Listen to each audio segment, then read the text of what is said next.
என்ன மிஸ்டர், குடிமயக்கமா? ஏன் உங்களுக்கு கொஞ்சம் வேணுமா? எங்க பெரியவங்க ஒண்ணும் சேர்த்து வச்சுட்டு போகல.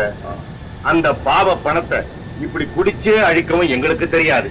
பெரியவங்க சேர்த்து வைக்கிறதெல்லாம் பாவ பணம்ங்கிறது உண்மையா இருந்தா அத சின்னவங்க குடிச்சுதான் அழிக்கணும்.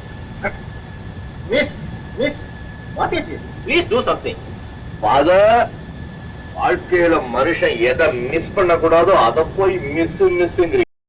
எம்ஜிஆர் ஒரு வெள்ளி விழாவை காண 20 வருடமாக காத்திருந்து 35 படங்கள் நடிக்க வேண்டியிருந்தது. ஆனால் நடிகர் திலகத்தின் 24 வயதிலேயே முதல் திரைப்படமே வெள்ளி விழா கொண்டாடியது. நடிகர் திலகம் தனது 40 வயதிற்குள்ளேயே அவரது நடிப்பு திறமையாலும் ஒழுக்கத்தினாலும் நேர்மையான நற்குணத்தினாலும் மிக சுலபமாகவே 138 திரைப்படங்களை நடித்து பெரிய சாதனையை ஏற்படுத்தினார்.